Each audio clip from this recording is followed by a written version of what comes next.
What if the biggest reason many people don't live past 80 isn't bad luck or genetics, but a belief they've carried since their 30s? Most people over 60 think longevity is decided late in life, by doctors or medications. But something critical is missing from that story, and the clues have been hiding in plain sight for decades. The mystery isn't why the body fails after 80, it's why the warning signs were ignored long before then. Look closely and you'll notice early hints. People who seem fine at 70 suddenly decline at 78. Friends with similar genetics age very differently. Some remain sharp and mobile into their late 80s, while others struggle a decade earlier. The difference isn't random. Science has been pointing to the same causes again and again, but most seniors never hear the full explanation. To understand why many seniors can't live long after 80, we have to step back into the history of aging research. In the 1960s and 70s, scientists began large-scale longitudinal studies like the Framingham Heart Study and later the Health and Retirement Study in the United States. These projects revealed a turning point in aging science. Late life outcomes are strongly shaped by patterns established decades earlier. Aging, researchers realized, is cumulative, cause always comes before effect. The origins of the issue often begin in early adulthood. In the 20s and 30s, the body is resilient. Poor sleep, stress, inactivity, and processed food don't seem to matter much yet.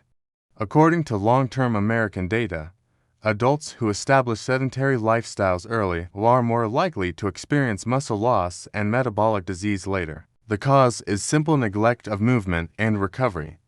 The effect doesn't appear for decades, which is why it's so easily dismissed at the time. Quiet changes start in the 40s.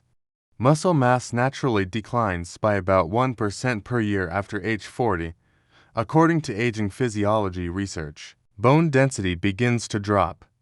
Insulin sensitivity worsens. At this stage, many people compensate by working harder or ignoring fatigue. U.S. health surveys show that midlife adults often replace physical activity with convenience and stress-driven habits. The cause is chronic overload. The effect is slow internal wear that remains invisible on the outside. Then comes the shift after 65 that most people ignore. Retirement changes daily structure.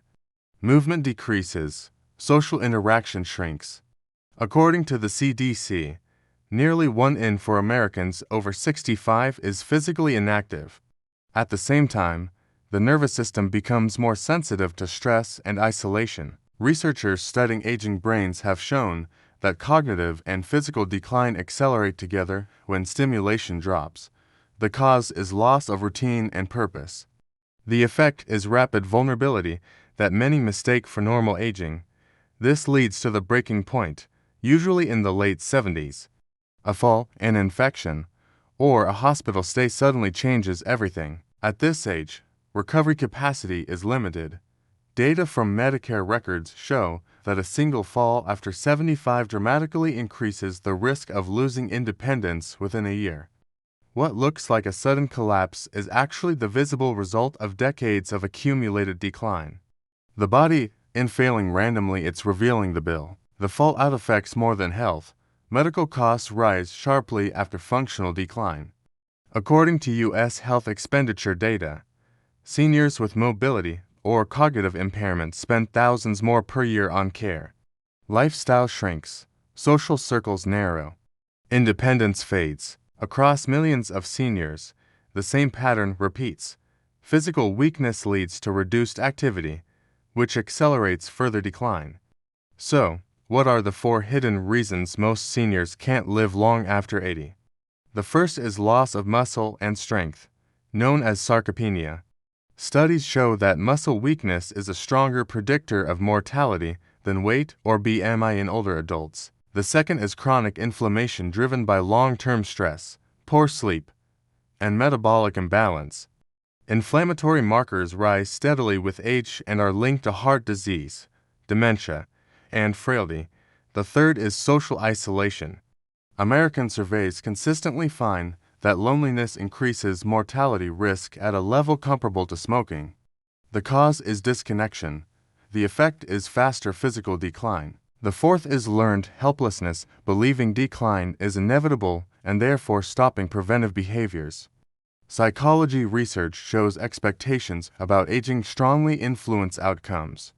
Many seniors try failed fixes based on old advice. They rely only on medications instead of movement. They rest too much instead of training strength. They withdraw socially to avoid stress, not realizing isolation creates more stress internally. These approaches treat symptoms, not causes. Linking this to today is urgent. The fastest growing age group in the U.S. is adults over 85. The patterns seen now will define the next decade of aging outcomes. The science is clear. Small daily behaviors compound more powerfully after 60 than at any other time. So, what can people over 60 do today? First, prioritize strength over comfort. Even light resistance training a few times a week has been shown to reduce mortality risk in older adults. Second, protect social contact as seriously as medical care. Regular interaction stimulates the brain and nervous system in ways no pill can replace. Third, rebuild daily structure. Consistent sleep, movement, and purpose reduce inflammatory stress and preserve resilience.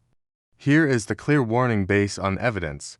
Prolonged inactivity after 65 dramatically accelerates decline and is one of the strongest predictors of losing independence before 80. And here is the open thought to hold on to. If aging outcomes are shaped quietly decades in advance, what small decision you make this week could change how strong you are at 85. If you want to understand the next layer of aging that most people never prepare for, subscribe now. The next chapter reveals why some seniors actually grow stronger after 80 and how they quietly defy the statistics.